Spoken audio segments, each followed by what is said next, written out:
17/11/68। तुम बच्चों को बाप कैसी नई नई बातें रोज सुनाते रहते हैं और बाप भारत में ही आते हैं, भारत में ही बच्चों को पढ़ाते हैं और अपनी पहचान देते हैं। पहचान देते हैं कि इस झाड़ का बीज रूप में हूँ। सभी आत्माओं का बाप भी हूँ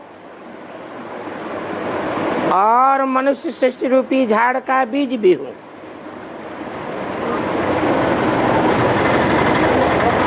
बीज रूपी ही ठहरा। तो बाप होने की हैसियत में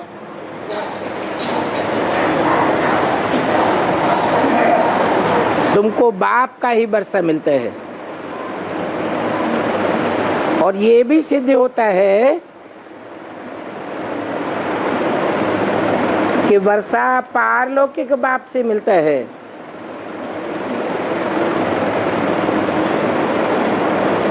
इस लोक का वर्षा नहीं मिलता है, पारलोक का वर्षा मिलता है। ये संसार सागर विषय सागर है ना, तो विषय सागर से तुम पार चले जाते हो तो तुमको पारलोक का वर्षा मिलता है।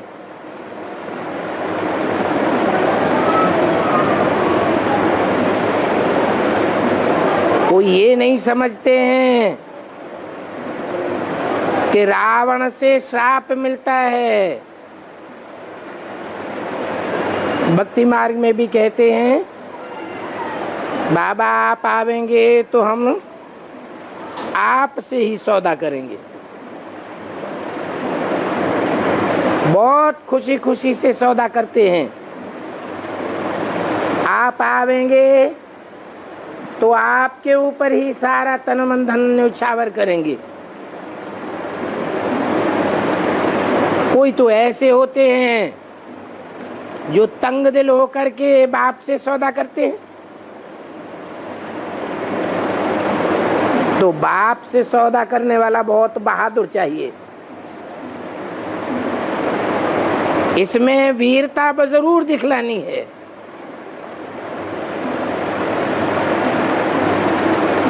कोई तो अपने सारे तन का, मन का, धन का, समय संपर्क का, संबंधियों की सारी ताकत का सौदा कर लेते हैं।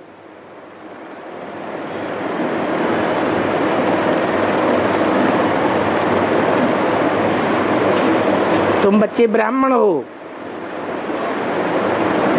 ब्राह्मणों की करेक्ट माला नहीं बन सकती है।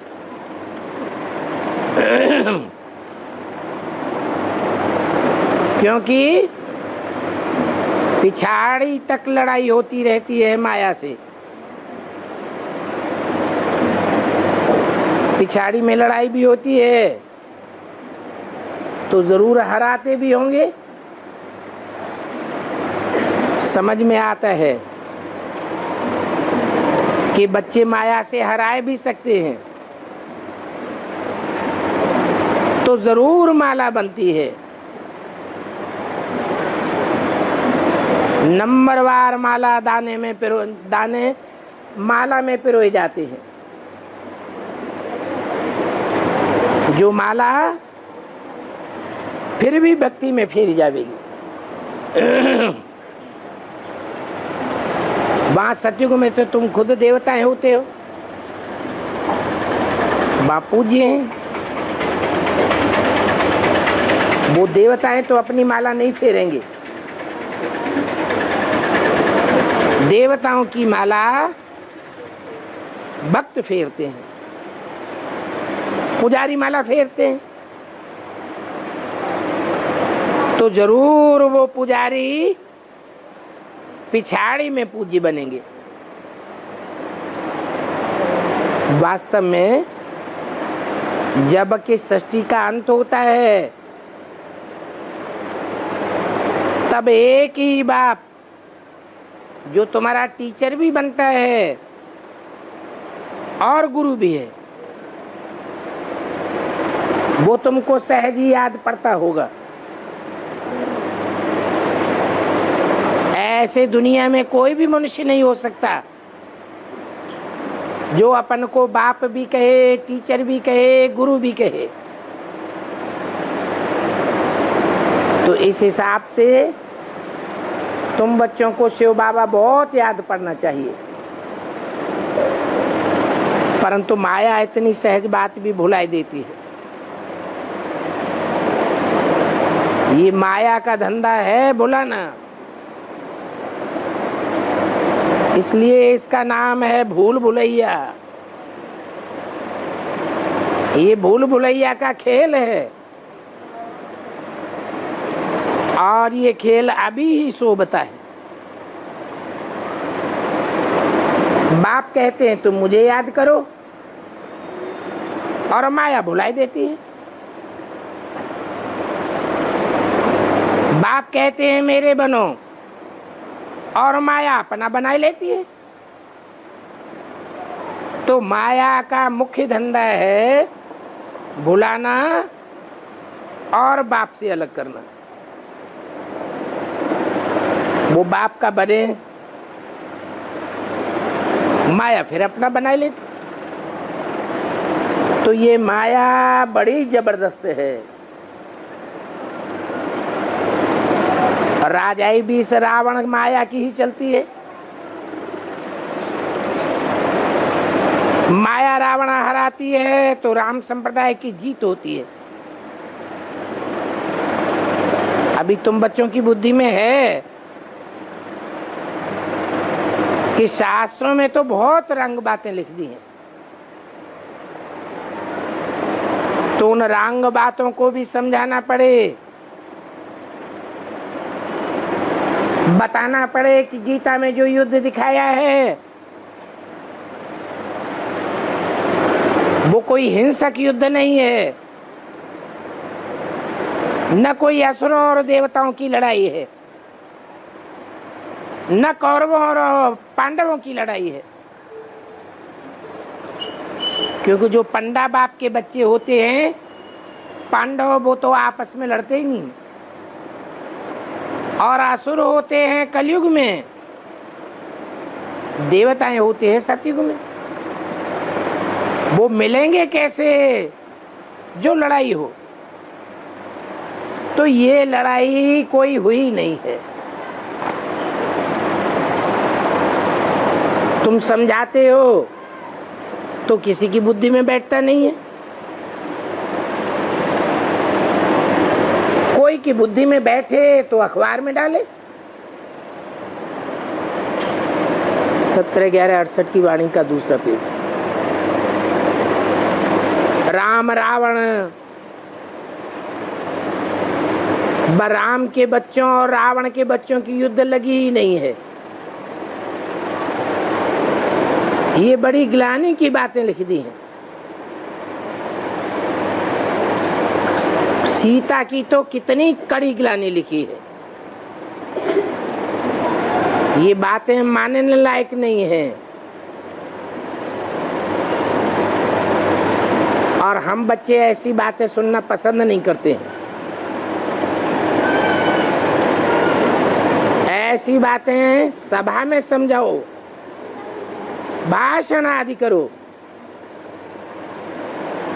तो कहेंगे ये बात तो राइट है। ऐसी ऐसी दंत कथाओं से हम सभी की बुद्धि भ्रष्ट हो गई। आगे चल के तुम बच्चों का नाम बाला जरूर होना है। अभी भी आते तो बहुत रहते हैं, तो उनको ऐसे ऐसे बैठ समझाओ, हियर नो इविल बातें बोलो। ये नुकसान करने वाली बातें हैं, अंधश्रद्धा की बातें हैं। इन शास्त्रों में देवताओं की ग्लानि कर दी है। भगवान वाच, ऐसी ग्लानि जब होती है तो बाप ही आकर के बतलाते हैं ये अति धर्म की ग्लानि है। ऐसी ऐसी पॉइंट्स तुम्हारी बुद्धि में बैठी हुई हो जो समय पर पक्का करके दूसरों को समझाओ। आगे चल करके बहुत सुनेंगे, उनको सुनने का भी जरूर है। जब तुम बच्चे बहुत हो जावेंगे तो फिर झट मानेंगे, और जो भी झूठी झूठी बातें मुख्य मुख्य हैं उन बातों को बड़े बड़े बोर्ड पर, इश्तिहारों पर लिख दो। बाबा ने कहा था वाहियात बातें सभी लिखो। गीता का भगवान कृष्ण है, ये वाहियात बात है। कृष्ण तो खुद ही देवता है, मनुष्य को देवता बनाने वाला तो भगवान है। कृष्ण कोई भगवान नहीं है। कृष्ण तो जन्म मरण के चक्र में आता है, भगवान तो जन्म मरण के चक्र में नहीं आता। भगवान निराकार है, कृष्ण तो साकार है। जो भी साकार होते हैं वो भगवान नहीं हो सकते। भगवान सदैव निराकार ही कहा जाता है।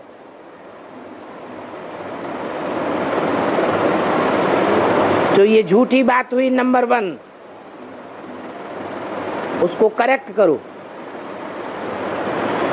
दूसरी बात है परमात्मा सर्वव्यापी नहीं है। परम पिता अगर सर्वव्यापी हो तो उसको याद कैसे करेंगे? परम पिता तो बाप है, सर्वव्यापी बाप का वर्षा कैसे लेंगे? बाप कहते हैं मैं तो एक व्यापी होकर के आता हूं, अनेक व्यापी नहीं हूं।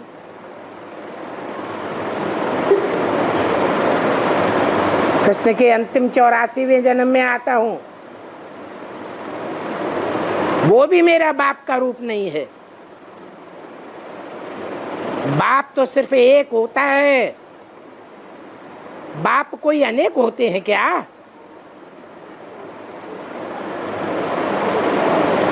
ये दूसरे नंबर की वाहियात बात है। बाप को ठीक कर बिस्तर में ठोंक देते हैं। जानवरों के अवतार दिखाई दिए हैं।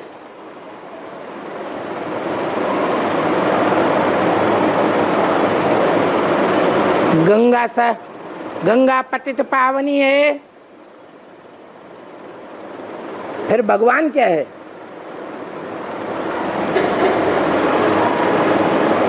गंगा का तो पानी है, पानी को बिलोने से कोई रस नहीं निकलता, सार नहीं निकलता है। भगवान बाप आकर जो सुनाते हैं उन बातों पर मंथन करने से सार निकलता है। इसलिए शास्त्रों में सागर मंथन की कथा गाई हुई है। वो सागर कोई जड़ नहीं है, ये चैतन्य ज्ञान सागर है। उस चैतन्य ज्ञान सागर के ज्ञान जल को मंथन करने से नई नई बातें निकलती। हर आत्मा के अपने अनेक जन्मों का विस्तारीकरण हो जाता है। तो मंथन जरूर चाहिए। गंगा का पानी निर्मल नहीं बना सकता आत्मा को। हाँ, शरीर साफ होता है।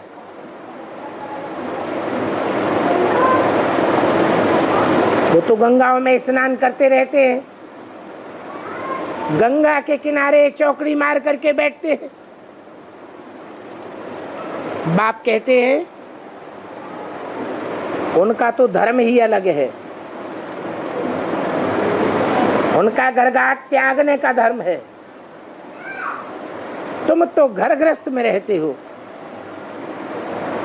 घर गृहस्थ में रहने वाले भगवान को पहचान सकते हैं। भगवान ने आकर के गृहस्थ धर्म की स्थापना की है, पवित्र प्रवृत्ति मार्ग की स्थापना की है। भगवान आकर के निवृत्ति मार्ग की स्थापना नहीं करते। तो ये सभी बातें लिखो। बताओ, मनुष्य आत्मा 84 लाख जन्म नहीं लेती है। हाँ, 84 के चक्र में जरूर आती है। वो भी सभी मनुष्य आत्माएं 84 के चक्र में नहीं आती हैं। जो 84 के पूरे चक्र में आने वाले ऑलराउंड पार्टधारी आत्माएं हैं, वो बाप के बच्चे हैं। बाकी जो पूरे 84 का चक्र नहीं लगाते, वो बाप के बच्चे पक्के देवात्माएं नहीं हैं। वो जरूर दूसरे धर्म में कन्वर्ट होने वाली आत्माएं हैं। कम से कम कोई आत्मा का एक जन्म हो सकता है, ज्यादा से ज्यादा 84 जन्म। मनुष्य आत्मा एक प्रकार का चैतन्य बीज है। जैसे दुनियावी बीज होते हैं, उनकी अपनी जाति होती है, ऐसे ही ये मनुष्य जाति का बीज है। रिफाइन किया जाता है तो ये बीज मनुष्य से देवता बन सकता है।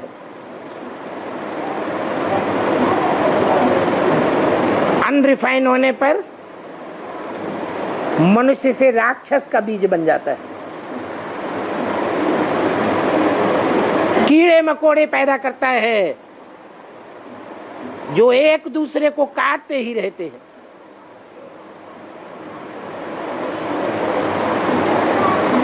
जैसे वो जड़ बीज, उसमें सारा झाड़ समाया हुआ होता है,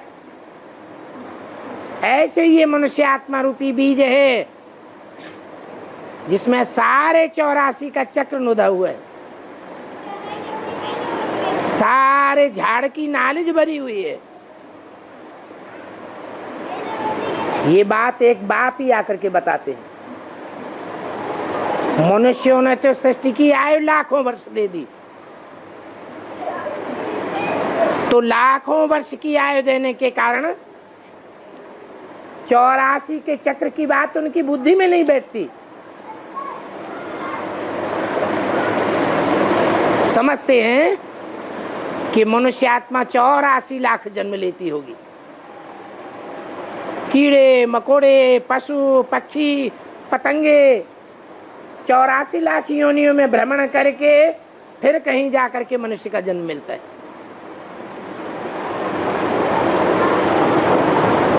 फिर कहते हैं मुक्ति के लिए पुरुषार्थ करो। अब इतने लंबे टाइम तक मुक्ति के लिए कौन पुरुषार्थ करेगा? हौसला ही छूट जाता है। बाप कहते हैं तुम्हारे सिर्फ ज्यादा से ज्यादा 84 जन्म है। उनका हिसाब भी बताया जा सकता है। 84 लाख का तो कोई हिसाब भी नहीं बता सकता। तो ये मुख्य मुख्य वाहियात बातें हैं, ये सभी के सामने क्लियर करनी चाहिए। सभी बातें सुनने से भारत पतित हो गया है। इन सभी बातों को करेक्ट करके समझने से भारतवासी पवित्र बनते हैं। पावन बनाने वाला एक ही बाप है। वो बाप कहते हैं, मुझे एक एवर प्योर को याद करो तो तुम्हारे सारे पाप भस्म हो जाएंगे।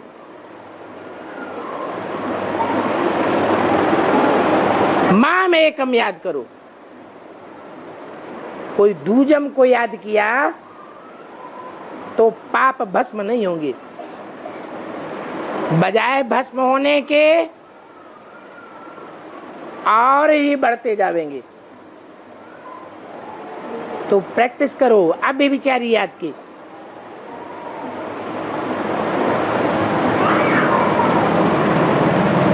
ये बात तुम बच्चों को औरों को भी समझानी है। वही बाप कहते हैं मुझे याद करो तो तुम्हारे पाप भस्म हो जाए। मुख्य बात याद की यात्रा की है। तुम पैगाम देते हो कि अभी प्रैक्टिकल में भगवान वाच है। वो कहते हैं अपन को आत्मा समझ, सभी देह के संबंधों को तोड़, माम एकम याद करने से तुम्हारे पाप भस्म हो जाएंगे। अगर और संबंधों में बुद्धि जुटी रही तो पाप भस्म नहीं होंगे।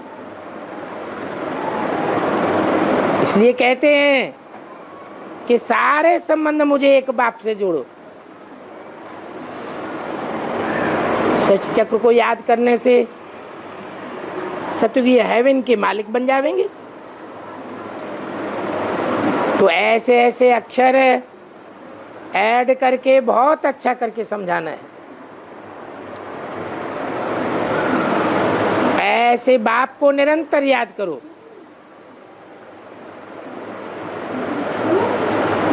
ऐसी याद की प्रैक्टिस हो जावे कि भूलना चाहे तो भी न भूले। याद की यात्रा में अंतर न पड़ने पावे। निरंतर याद होगी तो याद बहुत सहज हो जाएगी। लेकिन सहज तब होगी जब बाप को अच्छी तरह पहचानेंगे। पहचान होने से ही अच्छी तरह याद कर सकेंगे।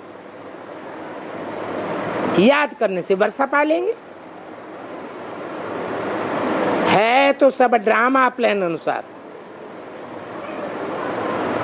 ड्रामा प्लान अनुसार ही होवनहार विनाश के पहले बाप की याद की पक्की प्रैक्टिस करनी है।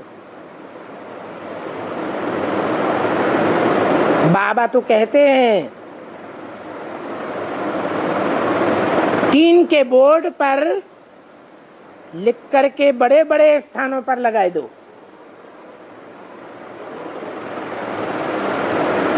चित्र बनाए दो, एक तरफ मनुष्यों का, एक तरफ देवताओं का। पहले लिखो इस तरफ मनुष्य और उस तरफ देवता। ऐसे कुछ न कुछ लिखते जाओ और बड़े बड़े म्यूजियम में बोर्ड लगा दो। ये मुख्य बात है।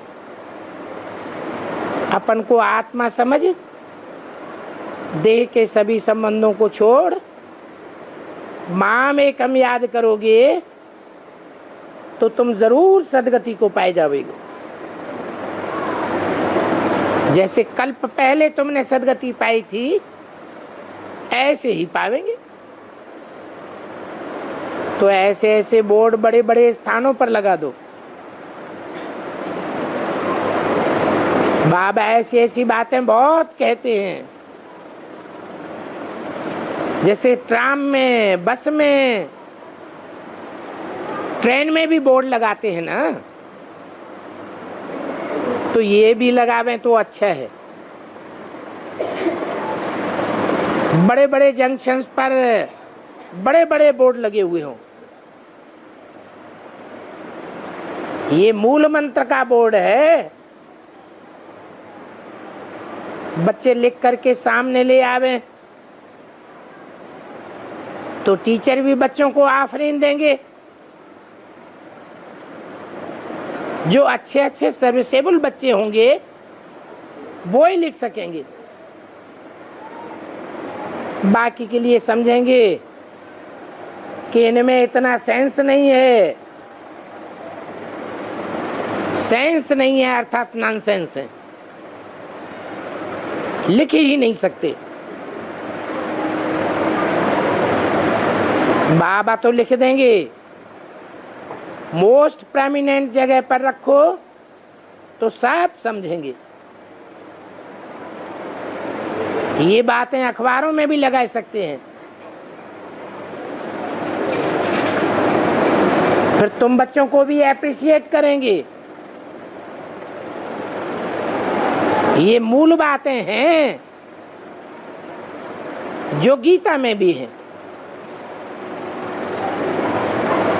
परंतु अर्थ को उल्टा पलटा कर दिया है। हम तो लिखते हैं गीता ज्ञानदाता शिव भगवान वाच, तो इस बात पर बहुतों की नजर जाएगी, क्योंकि गीता में ऐसे बहुत ही श्लोक आए हुए हैं जो भगवान को निराकार साबित करते हैं। समझेंगे यही सच्ची गीता है जो निराकार भगवान की गाई हुई है। तुम्हारे पास तो देवताओं के भी बहुत चित्र हैं, परंतु तुम तो समझाते हो असली चीज पर, जिसको मनुष्यों ने नकली बनाया है उनको तुम असली रूप में दिखाओ।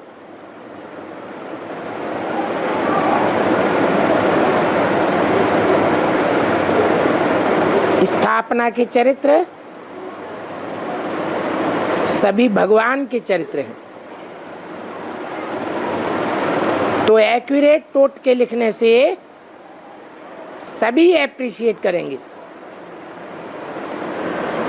जब विनाश का समय नजदीक आवेगा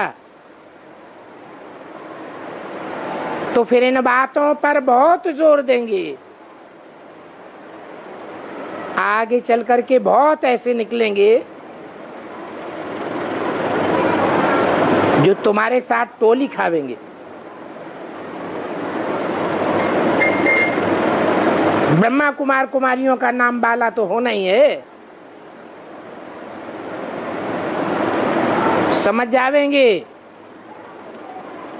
बरोबर इन्हों को परमपिता शिव परमात्मा पढ़ाते हैं। ज्ञान सागर बाप ही इनको ज्ञान देते हैं। तो वास्तव में ज्ञान का सागर कृष्ण को नहीं कहा जा सकता। कृष्ण को तो गुरु दिखाते हैं, नाम दे दिया है सांदीपन गुरु। सम माने संपूर्ण, दीपन माने दीप्त होने वाला, संपूर्ण रूप से दैदीप्यमान होने वाला, वो तो एक परमपिता परमात्मा ही है। वो जन्म मरण से न्यारा है,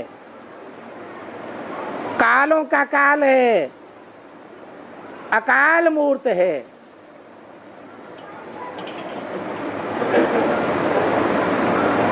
अज्ञान में कभी आ नहीं सकता, मृत्यु को प्राप्त हो नहीं सकता। तो बताओ कि ज्ञान का सागर कृष्ण को नहीं कहा जा सकता।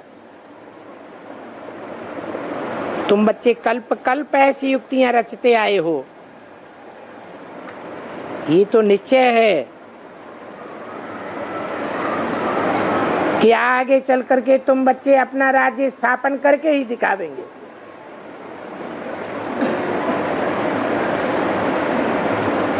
तुम्हारा साथ देने वाला बाप भी है। बच्चे कहते हैं बाबा हम भी आपके मददगार बनते हैं, क्योंकि जो मददगार बनेंगे वो ही वर्षा पावेंगे राजधानी का।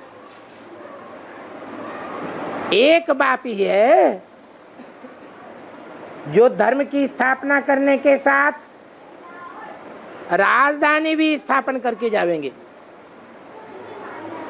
और धर्म पिताएं अपना अपना धर्म ही स्थापन करते हैं, राजधानी स्थापन करके नहीं जाते। वो तो आते ही अकेले हैं, उनके आने के बाद पीछे पीछे उनके धर्म के फॉलोअर्स आते हैं। जब लाखों की तादाद में जनरेशन हो जाती है तब उनकी राजाई स्थापन होती है। तो कैसे कहेंगे कि वो धर्म पिताएं राजाई स्थापन करते हैं? नहीं, न राजाई स्थापन करते हैं न राजधानी स्थापन करते हैं।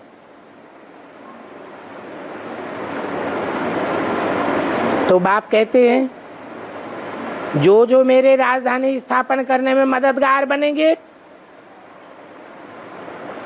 वो वर्षा भी पावेंगे।